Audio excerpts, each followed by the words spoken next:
Congratulations to both of you and your families on your nomination. Mr. Metzger, you and I haven't had a chance to work directly together, but if Senator Rounds vouches for you, that's good enough for me. Thank you, Mr. Senator. Simmons, we had a more extended conversation, which I enjoyed very much in my office.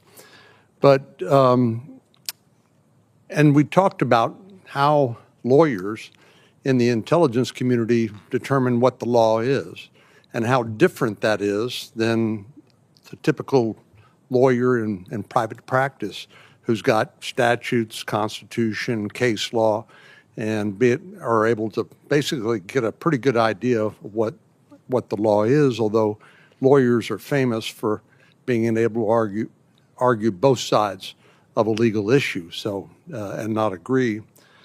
But one statute that is in the law is the Foreign Intelligence Surveillance Act, Section 702. And you're familiar with the importance of that particular provision and the foreign intelligence that allows the U.S. government to glean. And I believe the figure is that about 60% of the president's daily brief is a product of that section of the Foreign Intelligence Surveillance Act. You also know that we fairly recently reformed the law and dealt with concerns, legitimate concerns, about abuses and privacy concerns, which we are obviously concerned with as well. But do you support the reauthorization of Section 702 of the Foreign Intelligence Surveillance Act as it is currently written? Thank you, Senator. And I enjoyed meeting with you as well.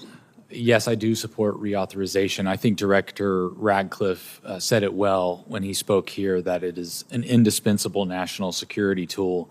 I've seen at the State Department as well, in addition to the statistic you gave about the president's daily brief, that information derived from Section 702 provides critical insights for a wide range of U.S. foreign policy and national security issues on a daily basis.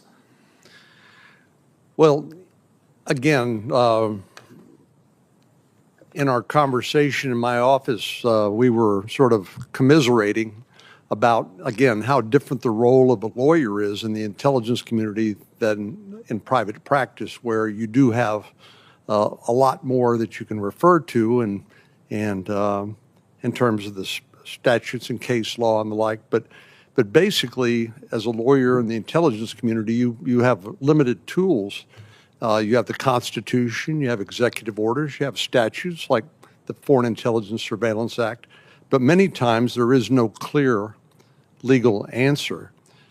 And I appreciate the chairman's line of inquiry.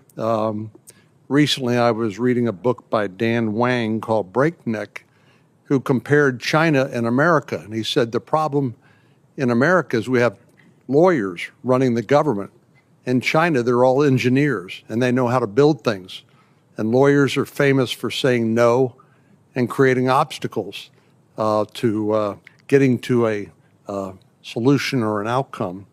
But let me just ask you again, do you view it as your job to advise the policymakers on how they can achieve their objectives legally, as opposed to just saying, no, you can't do that?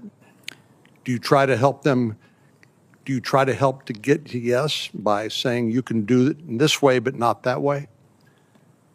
Thank you, Senator. That is a good summary of my approach. I think, as you said, the starting point is going to be the text of the Constitution, of the relevant statute or the executive order. But then it's critical to understand the objective of the policymaker.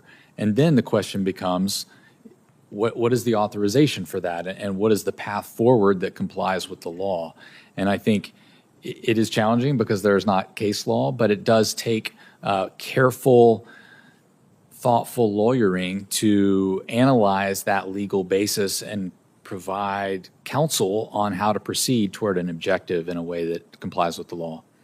And I told you that I was a fan of General Hayden's book called Playing to the Edge, because I don't want the intelligence community to be risk averse or worried about their legal their exposure, for example.